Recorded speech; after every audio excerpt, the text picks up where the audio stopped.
guys, Pastor Tommy here. I got my little snowboarding buddy with me. You know, I love snow. I think snow is awesome. And I'm glad I live in a place where there's snow, but one thing I actually hate is snow on Saturday nights. It messes up with stuff at rescue. And with all the snow that we got here and with the freezing rain we're supposed to get all throughout the night, our teams got together and really just made the call to be safe to actually cancel rescue for tomorrow. And that's Sunday, February 22nd. We're not going to be having rescue on Sunday, but we encourage you to stick around. And right after this message we have here, we have the message from last week. We're in our series, God's Not Gray, which I love. I think it's a great series. And we're looking at the book of Song of Solomon, which a lot of people don't really look at. And when you read it, it has some things that don't make a whole lot of sense, but we're picking it apart. We're seeing really what is going on here. We think God's not great when it comes to how we should treat each other in relationships. And if you stick around after this message, we have our message from last week called In Every Season, and how we're supposed to love whatever season of life we're in, that God's called us to pursue intimacy and to protect our purity. And so you'll see that coming up right here after this message. We'd love for you to enjoy that. Get your family together. Watch that message from last week. A couple other announcements for you. We are going to have Girls Night Out. I'm not having it. The ladies are having it. Girls Night Out this Wednesday at 6:30 at Cafe Magnolia in Mechanicsburg. Little bit of information. Cafe Magnolia pretty much is a chick place, but yeah, they have the best steak salad I ever had. So ladies, if you're going, or fellas, if you want to go another time, get their Pittsburgh steak salad that has French fries on it and a really good steak. So check out that Cafe Magnolia for Ladies Night, 6:30 in Mechanicsburg. Come up this Wednesday. You know, hey, we're in our God's Not Gray series, and next week you really got to make sure you don't miss it. Watch this video afterwards to make sure you're caught up on everything. But next week we're talking about something a lot of people don't talk about, and we're talking about sex. That's right, we're going to talk about sex, not just any sex. You know, we're going to talk about godly sex. Now, there's a difference between great sex and godly sex. See, great sex, it's just sex, right? It's just sex. But godly sex is great sex and godly sex. You're not going to want to miss that. It's going to be a lot of fun. So make sure you come out next week for that. You know, in the meantime, we're so appreciative of you guys being a part of Rescue. We love Rescue. We've been doing Rescue now for about 1.5 years. And we're just amazed at the things that God's been doing. And we couldn't do any of it without you and without your support, without you trusting God to take care of you. And so we're going to ask you, even though we're not having church this week, we're going to ask that you still honor God with your tithe. You know, the Bible talks about, in what I call the Italian book, Malachi, it's actually Malachi, but I'd say Malachi. In Malachi 3:10, it talks about how we're supposed to bring 1/10 of what we earn. So no matter where your money comes from, whether it's the government, maybe you get Social Security, maybe you get retirement, maybe you have a job, maybe no matter what you do, we believe that God's our provider. And everything we have comes from God. And God wants to see that our heart is in the right place. And so He has asked us to trust Him by giving right away, as soon as you get paid, not when you pay all your bills off, not when everything else is paid, but you pay God first. As soon as you get your paycheck, you're supposed to give 10% or your tithe to your church. And God says when you do that, when you trust Him, God wants to see that your heart is right with Him. And when you trust Him, that He'll pour open the windows of heaven and bless you. Now, I don't know about you, I really could use God's blessing on my finances. Could you use a supernatural miracle in your finances as well? I don't know anyone who couldn't use a supernatural miracle in their finances. But if you want God to move in your finances, there's a prerequisite. God says the prerequisite, if you want Him to bless you with finances, is you have to be faithful with your tithe. You've got to give. And when you do that, you're showing God your heart is in the right place. You're showing God that you trust Him. And He says that He'll pour blessings from heaven so much that you won't even be able to contain it. I personally have so many stories of how God supernaturally moved in my finances. My wife does.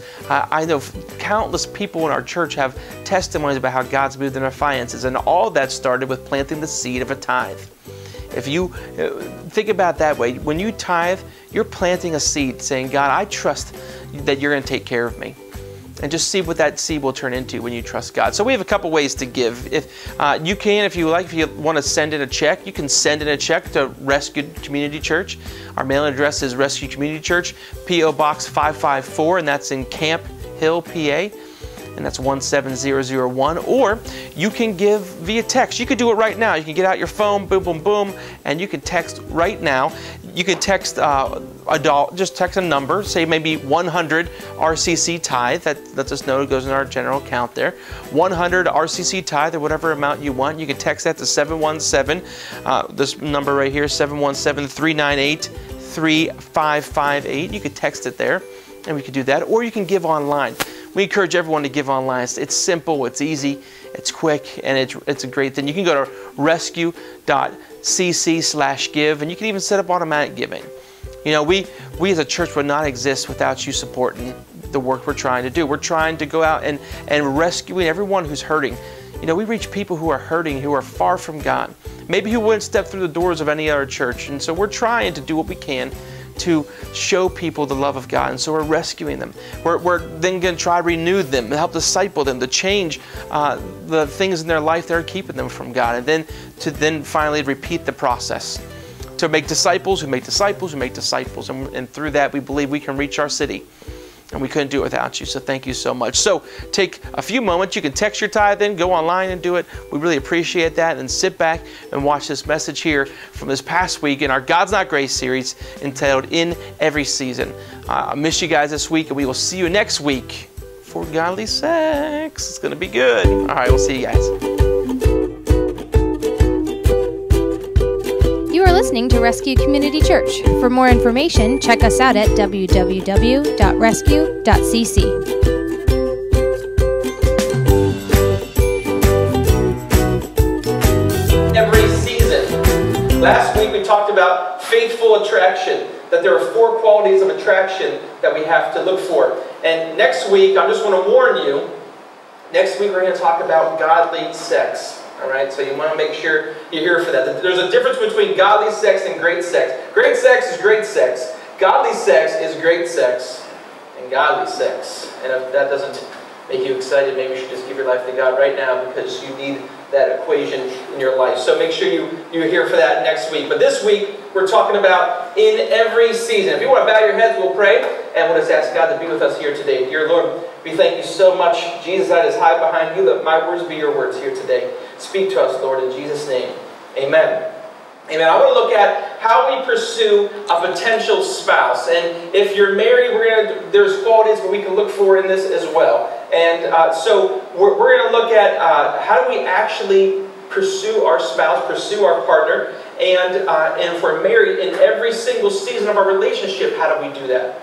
And so we're going to talk about pursuit. You know, our culture puts such an emphasis on the physical side of pursuit, but not on the emotional and the spiritual side as well. Our culture seems to only focus on physical, and I believe that we're missing out on those 2 spots. And I think those 2 things, emotional and spiritual pursuit, are far more important. If we can get those right, it makes the physical aspect that much more powerful and that much more enjoyable. So our society puts so much pressure on the spiritual, or on the physical pursuit. I remember growing up, and there was just so much pressure from your friends on who, if you're going to date someone, or if you go on a date, did you get a kiss? Did you get your arm around? There's all this pressure of what's going to happen. I remember growing up, I think I went my first date probably somewhere around 7th grade. And I just remember it was so weird, because I go to the movies with my family and my friends, and then my mom drops us off at the movie theater and says, "I'll be back in 2 hours." I'm like, this is the most awkward thing in the world. And you're just thinking, man, should I do the yawn move and put my arm around her or whatever? You're just like thinking, I don't know what to do. There's so much pressure. And because really first dates are awkward enough, but first dates, man, that's when it gets really awkward. And so we decided we're probably going to let our kids group date somewhere around 15. We're still seeing what happens. It's somewhere around 15 for group dating. But we decided they're probably not ever going to be allowed to go on a one-on-one date. They can go on with me and them, if they want, but I don't know about a one-on-one date. They probably will never do that. I don't know. But I know when I started dating my wife, she was still in high school, I was in college, and when I started dating her, we were not allowed to be alone. And that was a foreign concept to me, because I could do pretty much anything I wanted growing up. And I got saved right at the end of my senior year. And so Beck and I literally were just about almost never alone from when we started dating until we got married. And we had either Beck's sister along with us on dates or Amy. To be honest, Amy was a couple years, year or two behind Beck in school, so we were on dates. So my memories of dating are with Beck and Amy. And so, that sounds weird, but I still remember my most frustrating date, and they're going to start laughing, they know it. We went mini golfing, okay? And now, not that I am like super competitive, but there's sometimes, for some reason, mini golf gets me serious. And I'm not like worried about beating anybody, but I would like to say, hey, if we're going to play mini golf, let's try to do whatever. And they just got in a silly mood, and they're like hitting the balls everywhere, throwing stuff. And I got to the point where I'm like, you know what? I'll wait in the car. And I just kind of left, and they thought it was hysterical. But so I've held my anger with mini golf. I've invented a game called Battle Mini Golf, which you should try now. You haven't played it yet. It's when you have teams of two. It's not my notes anymore. It doesn't have to do anything. But we're at a bachelor party, and we came up with this game where it's a battle mini golf, where you have teams of two, and only one of your golf balls count. The other one is like you go after people and knock them out of the way. So I was inspired by my date with Amy and Becca, and we made battle mini golf. But the reality is that in every situation, you know, the first point here of our notes is that you will have a season of preparation. Everyone say preparation. Preparation. You will have a season of preparation. And we're going to look at Song of Solomon 2, verse 11 to 12. And as we're reading through this book, if you were here last week, you can see, if not, they use so much allegory and so much fluffy talk that this is a book of the Bible where you just kind of fly by. And you don't really think about what they're saying. And when you break it down, it makes some sense. So you'll have a season of preparation. Verse 11 to 12 is where she's talking. She says, see, the winter has passed. The rains are over and gone. Flowers appear on the earth. The season of singing has come. The cooing of doves is heard in our land. Right? What the heck does that mean? Right? Well, here's what it means. She's saying the winter is past. How many people would like the winter to be past? I mean, there we go. I'll be honest, I like the snow. I don't want a snowstorm on Saturday night because it makes me nervous if people not come to church on Sunday. But any other night, I could have 10 foot of snow. I think it's great. I love snow. So, but here she's saying the winter is gone. So after winter comes what? Spring. There we go. We're alive. That's right. After winter comes spring. And so she recognized that them as a couple even, they had a season of winter. And winter is a season of preparation. Some of you right now wish that you were, relationally speaking, that you wish that you were in spring. You wish you had that perfect someone right now. And the reality is that God may have you in winter when He's actually preparing you for spring. And so don't neglect God's work during winter. In wintertime is whenever plants, their roots grow down deeper and deeper into the roots. So when the spring comes, they can support and bring life to the plant that's happening there. So maybe for you, maybe you're not ready really to support that relationship. Maybe God, in this season of preparation, in this winter time, that God is healing you from a past hurt that you've got to get over before you're ready for the springtime. Or maybe you were hurt in the past and you've got to learn how to forgive. Or you need to learn how to trust again. That's what the season of preparation is all about. Or maybe you've made mistakes in your past, and this is the time that God's preparing you by renewing your mind. Or it could be, spiritually speaking, that your spiritual roots need to grow deeper before you're strong enough to sustain the weight of a spiritual relationship. Some of you, it might be really practical. Maybe you just, in this time of preparation, you just need to learn how to make your car payment. Or you need to learn how to show up on time at work. Or you need to learn how to brush your teeth or take a shower. Whatever it is. It might be really practical that you've got to learn how to do some things. But whatever season we're in, we have to embrace the season. Winter is not a bad thing because you cannot have spring without winter. It's okay. If you're in a relational winter, that's okay. Just know that God's preparing you for the spring that's coming. Now, I dated a lot in high school. I had one serious girlfriend throughout high school. And when I got saved at the end of my senior year, I was trying to align my life with how to live, how the Bible teaches. I went off to Bible college, and I still kind of was dating with the same mentality that I used to have. And I realized that I was getting a good bit of my self-worth from relationships. And I realized that I wasn't really ready for God to bring me my wife. We said last week that you should become the person you are looking for is looking for. Think about this. If you want that perfect person, that spiritual person, Mr. Right, Mrs. Right, would that person pick you based on how your life is? And so in the meantime, you got to get right. You have to, if you want God to bring you that perfect person, you got to be at the point where that person will want to be with you. I think that if I would have met Becca earlier in college, she might not have picked me because I wasn't right in the right place with God. So I needed to learn what a dating relationship looked like that honored God. And so there was this dumb book that came out when I was in college. It took me forever to read because I hated the title. It's called I Kissed Dating Goodbye. And I was like, that's so stupid, you know. There was also this big move of Christians not kissing at all until they get married. And I'm sorry, I couldn't do that. So I could refrain. I was doing my best to not have sex before marriage. I couldn't not kiss too. So when I hear I Kissed Dating Goodbye, I'm like, that's stupid. But I ended up reading the book, and it ended up being great. What it was saying is I kissed the idea of dating like the rest of the world does it goodbye. The idea that you're finding your self-worth in dating, that you're just kind of constantly going out there and trying to feel good through dating. And so I started to focus on, to moving my focus from God bringing me the one to God helping me to be prepared to be the one for the person that God's going to bring me. So I was in winter. I had a time of preparation. And because you can't get to spring without winter. That's not a bad thing. So I started focusing on my relationship with God. I started to learn how to actually worship God. Again, I got saved in my senior year, of April of my senior year in high school. And I didn't really know much about anything. When you first go to Bible college, you take this entry-level test. And I don't know if I got any of them right. I mean, I just was like, what's that? I have no idea what that is. And so, which I did much better when I graduated. So that's promising.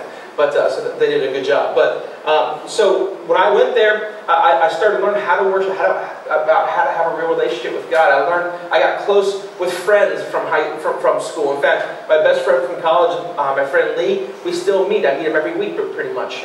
And so those relationships got deep and real. And I learned and focused how God wanted me to treat my future wife. So winter's not a bad thing. If you're a winner, that's fine. Maybe it's you've never been married. Maybe you were married and divorced. Maybe whatever the situation is, you're in winter now. God's preparing you to be the right person.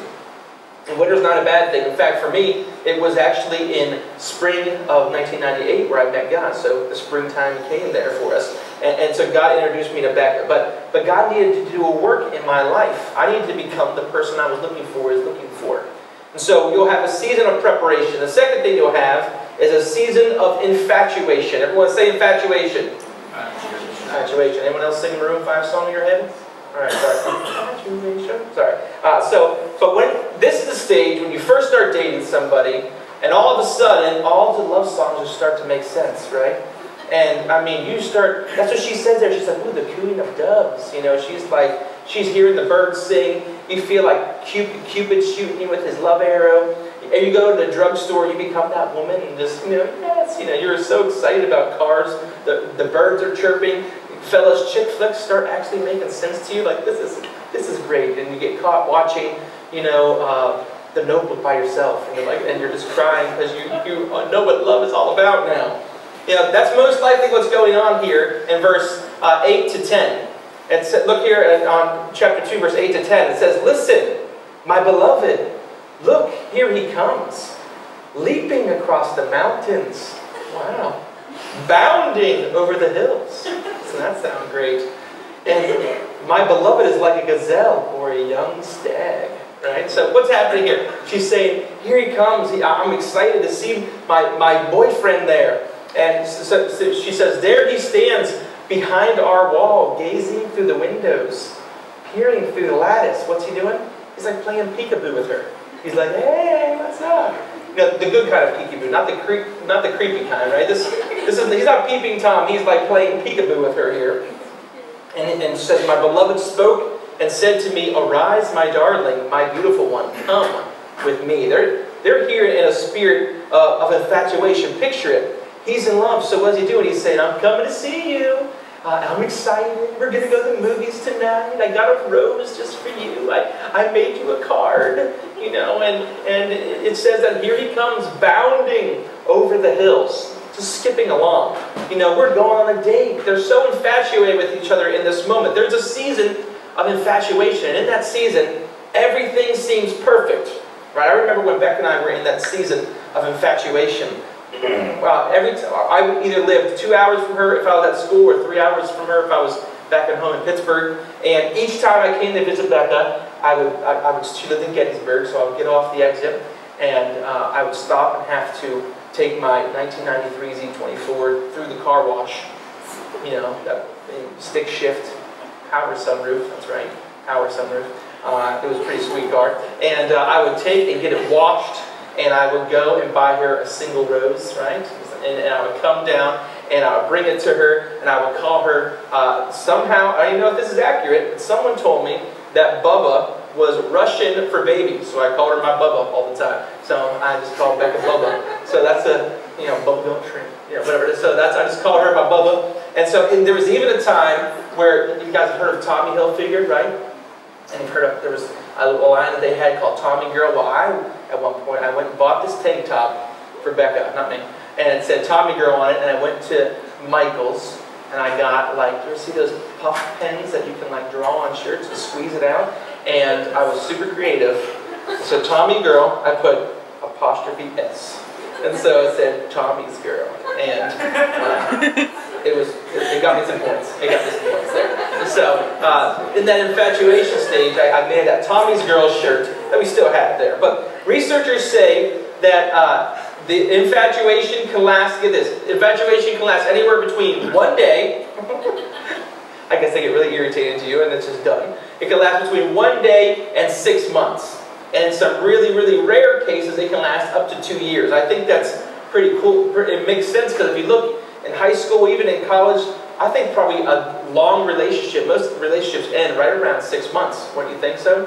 If it's not someone that you end up marrying, it's because that infatuation stage is just kind of tailing off the end there. And so, but that's okay. Infatuation is nice, and you think it could never ever get better, but the reality is, when you think it can't get any better, the minute it does get bad, you start to panic. And you go home, you say, I'm taking my stuff, I'm going home. I think that's why people end up breaking up. You say, forget this. When you're in that season of infatuation, you think it can't get any better than this, and the reality is, it does get much, much better than that, but at first it's going to have to get real. During that season, what you feel is not real. What you're feeling is all emotion. Alright? The infatuation is emotion. It's not the depth of commitment of real sacrificial love. So you'll go through some really good times, and then you'll go through some really hard times. And sometimes you'll thank God for the things you're going through, and other times you're just going to do everything you can to hold on to God to make it through. And you learn to forgive one another. And you learn to work through pain. And you learn to seek God through all seasons of your life. 15 years into your marriage, 20 years, 25, 45 years into your marriage. And then you have something that's far more beautiful and powerful than infatuation. You end up getting to that point where you finally have that lay your life down for your husband or wife type, like Christ loved the church type of love. And it's a deep spiritual commitment. It's way different, way better than infatuation. But you have to honor God through those seasons and work through those different seasons. So the couple in our story here is, at this point, is married. And in this season of infatuation, if you're not married, you're in the season of infatuation with your little Pookie Bear. And let me give you 3 things that you've got to limit. All right, you've got to limit your time, limit your talk, and limit your touch. You've got to limit your time. Listen, you shouldn't spend every waking moment with that person in a vacuum away from everybody else. The idea is that you've got to try to see, do I fit in this person's life? Does this person fit in my life? And so you got to actually bring them into your world. Don't separate yourself, because what happens if that doesn't work out? You've alienated yourself from all your friends and all your family. So the second thing you have to limit is you have to limit your talk. Everyone on your second date said, "You are the one for me. I love you with all my heart and all my soul. Let's plan our wedding." All right? Do not do that. It could backfire. For me, I knew honestly from the very second that I met Becca that I was going to marry her. And like I said, in high school I dated a lot. When I got to college I dated a lot. And I kind of always seemed to, like, once I had a girlfriend, I would have another girlfriend. And then I finally kissed dating goodbye. I still hate saying that term. And for 9 months I didn't have a girlfriend. When I met Beck, I thought, you know what, that's the girl I'm going to marry. And at that point, when I met her, she just turned 17. And she was in her junior year. and she had a year and a half before she was coming to college. I spent some time with her there when she was visiting college, and in my mind, I was going to wait a year and a half until she got there. For some reason, I knew right away that I was going to marry her, so I thought I had to wait a year and a half, and luckily she called me back because she couldn't help herself and invited me to our first date, which was her junior prom, as I was coming to her junior prom as a 20-year-old. It was one of the highlights of my life, that's right, coming to junior prom as a college student, but it was really great. But what I did, I made the mistake. We met in March. In like July, I told her that I thought I wanted to marry her, and it kind of freaked her out a little bit. So I had to backtrack a little bit. I learned that I had to limit my talk a little bit, because when you start doing that, when you start putting too much pressure on the relationship, and that relationship doesn't have a foundation to be able to hold that kind of pressure or that kind of weight. And so what you're doing is you have to give that relationship time to develop, time to strengthen. The stronger the foundation is, and the best foundation is to have a spiritual friendship. The longer you build that friendship, the stronger the foundation is going to be. And if you overspeak in those moments too soon, you'll put too much weight on that relationship, and it won't be able to sustain it, and it will probably crumble under that relationship. So the third thing you have to limit is you have to limit your touch. Everyone say touch. Yeah, so think about it. You got to limit your touch there. You know, the moment you start honking or squeezing or patting or rubbing or whatever, you know, the moment you start doing stuff, then your lustful emotions start taking over. And that relationship goes somewhere that God never intended it to be just yet. And so what we're trying to do is we're not building a relationship on lustful attraction, but we're actually trying to build a spiritual friendship. And so when you do those things too quickly, it messes with that. So you're going to go through a season of preparation, you're going to go through a season of infatuation, and in all seasons, so even when you're married, even when you're dating, in all seasons you have to pursue intimacy. Say intimacy. Intimacy. Now, we kind of have this skewed idea of what intimacy is. Most people think intimacy is romance. Intimacy is not romance. Romance is a byproduct of intimacy. What intimacy is transparency. It sounds really creepy to say to your guy friend, dude, I want to have an intimate relationship with you. You know? That's saying you want to have a relationship that you're actually... So intimacy is actually being transparent. It's not having any secrets. And so think about it. Into me you see. Intimacy. That's what intimacy is. It's letting your walls down. It's sharing all of who you are. It's opening up your hearts, opening up your dreams, opening up your fears. And when you do that, romance is a byproduct of that. When you're actually intimate with somebody, you will be romantic. But romance comes and romance goes, and intimacy is what holds the relationship together. It's being transparent, intimate, and vulnerable. Here in Song of Solomon 2 verse 14, he says, "My dove in the clefts of the rock, in the hiding places on the mountainside." Makes complete sense, right? "Show me your face, let me hear your voice, for your voice is sweet, and your face is lovely." He's saying, I want to get to know you. Tell me your hurts, tell me your dreams. I want to know the secrets of your life. Think about it. Why do you feel so close to somebody when you're dating? It's because you just talk all the time, right? You talk all the time. Beck and I were long distance. It was before the days of cell phones, but I did have a pager. I was an up-and-comer, so I had a pager, just in case anyone needed me, you know. But so we would buy those long-distance cards. That's how we were able to talk to each other. But when you're dating, you feel so close because you talk all the time. And then eventually, you know, you're on the phone, and you ever play that game where it's, okay, you hang up. No, you hang up. No. It's count of three, let's hang up. 1, 2, 3. You're still there, aren't you? You know, whatever. It takes forever to get off the phone, right? Because you just talk and talk and talk. See, guys and girls are different. Girls think that everything is great because you talk so much. But when the infatuation season ends, guys don't chat as much, right? And it's, you know, girls say, "How was your day?" It's like, "It was fine." You know, and guys just want and give the headlines, but girls want and give like 74,000 pieces of information and the details. And so we just end up being different. And so in all honesty, I do not like to talk. I'm not a chit-chatter. Really, it's not the best business for me to be in as a pastor. Because it works good for us because my wife likes to chat. So like we'll drive to Pittsburgh, and it's a 3.5-hour drive.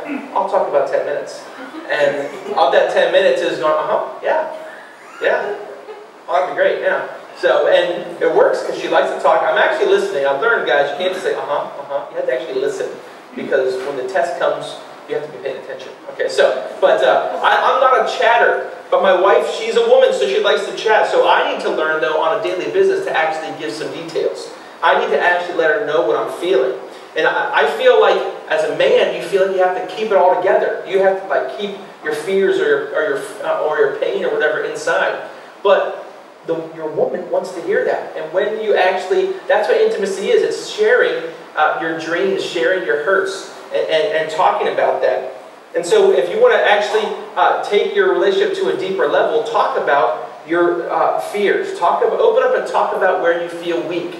And guys, that's really hard for us to do because we don't want to chat. I bet most of you guys are not chatters too, but if you want to have an intimate relationship, you have to open up. We have to talk about where you feel tempted. You have to tell your spouse, hey, can you pray for me in this area? Or you say, you know what, I'm kind of worried about this. And, you open up and say, I'm not sure if I'm doing a good job here. Maybe it's about parenting and how you're parenting your kids. Maybe it's you don't feel like you're doing a great job at work. Whatever it is, you have to open up. And when you do that, that builds intimacy in your relationships. And the reality is, if you have secrets from your spouse, then you will never have the intimacy that God plans for you to have.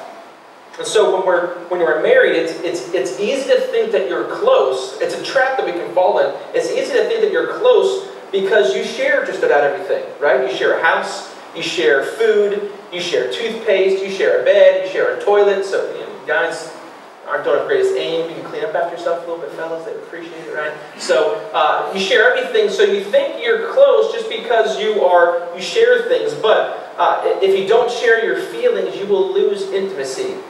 And there's a difference between being close by and being close to. So we can't fall into the trap of just being close by our spouses.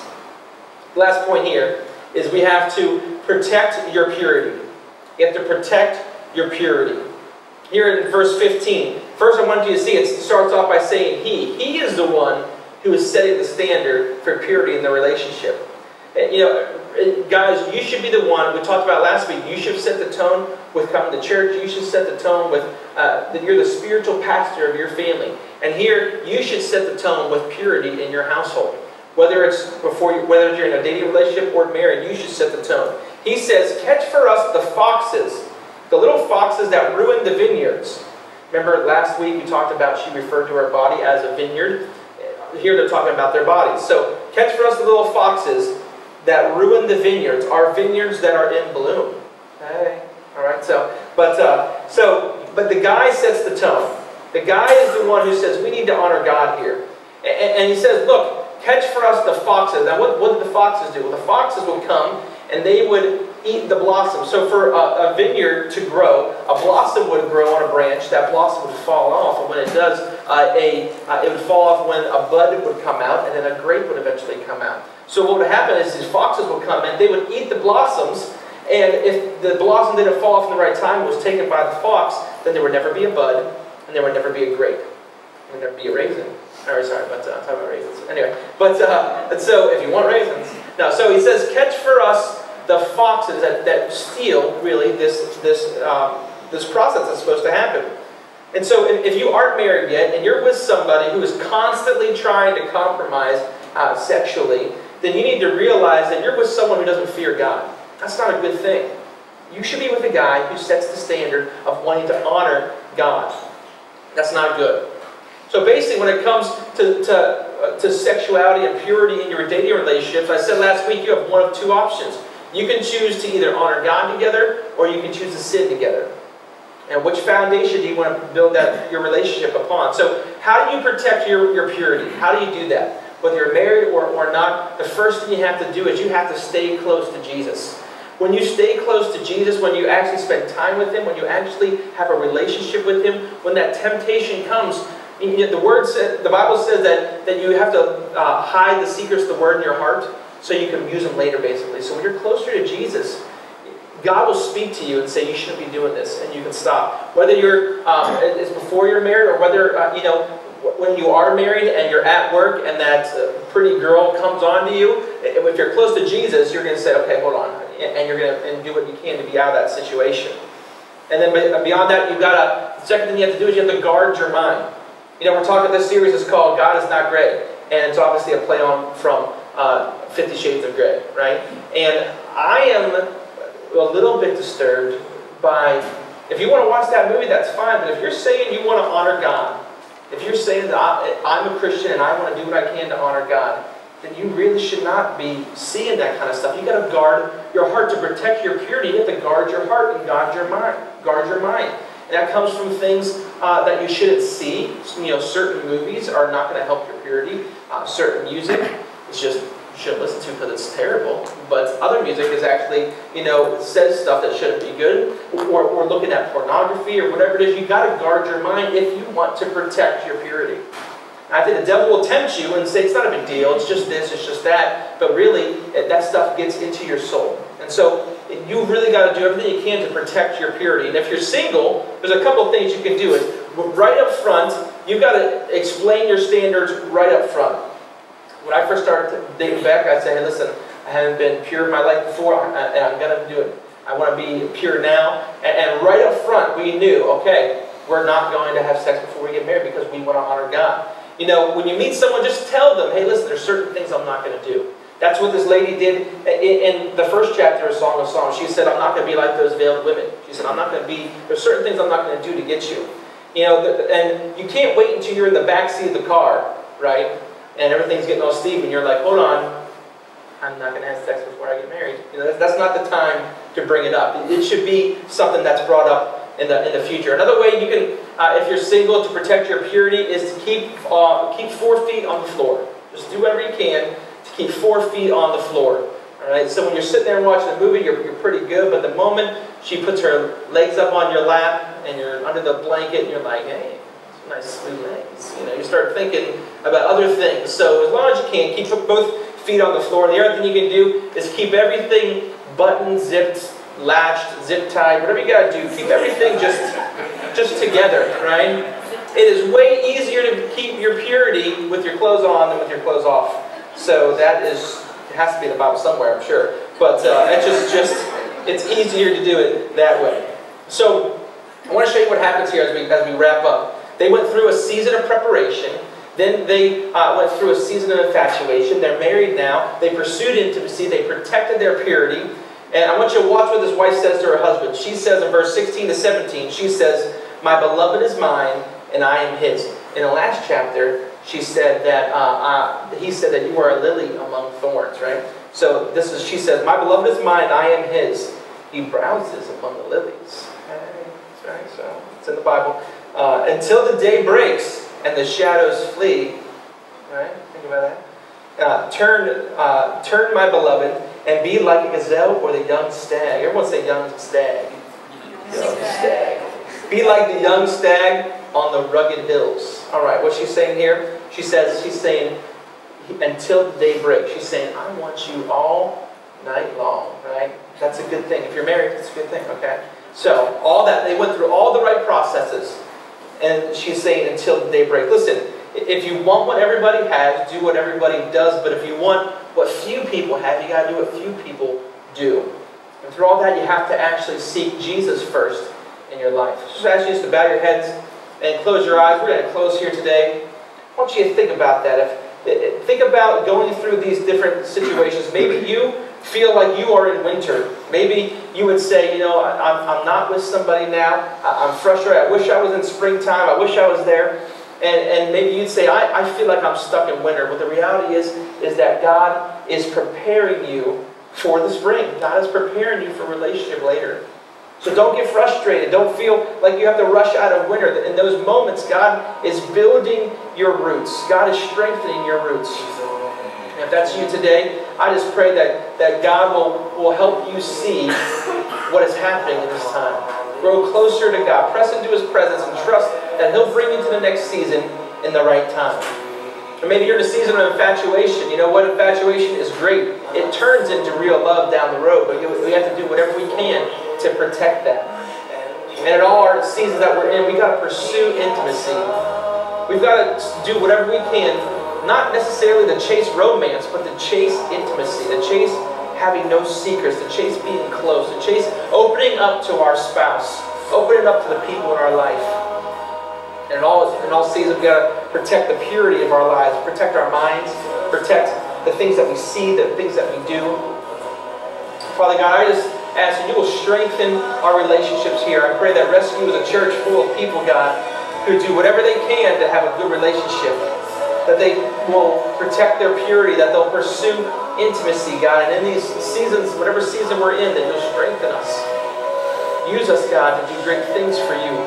Help us to, I pray for marriages now, Lord, that you will strengthen marriages, that people who are married will do everything they can to build an intimate relationship, to get to know one another, to care for one another, to feel like their spouse thinks they're the best person in the world. I pray for strength over marriages. For those, God, who are not yet married, I pray, Lord, that you help each of them, Lord, to just be the person that you want them to be, to find their worth in you and not in relationships. And God, I pray for those who are waiting for the spring to come, Lord, I pray you bring the right person at the right time into each of our lives, Lord. Strengthen us to do great things for you, to be examples of what healthy relationships are like. We thank you, Lord, in Jesus' name. Amen.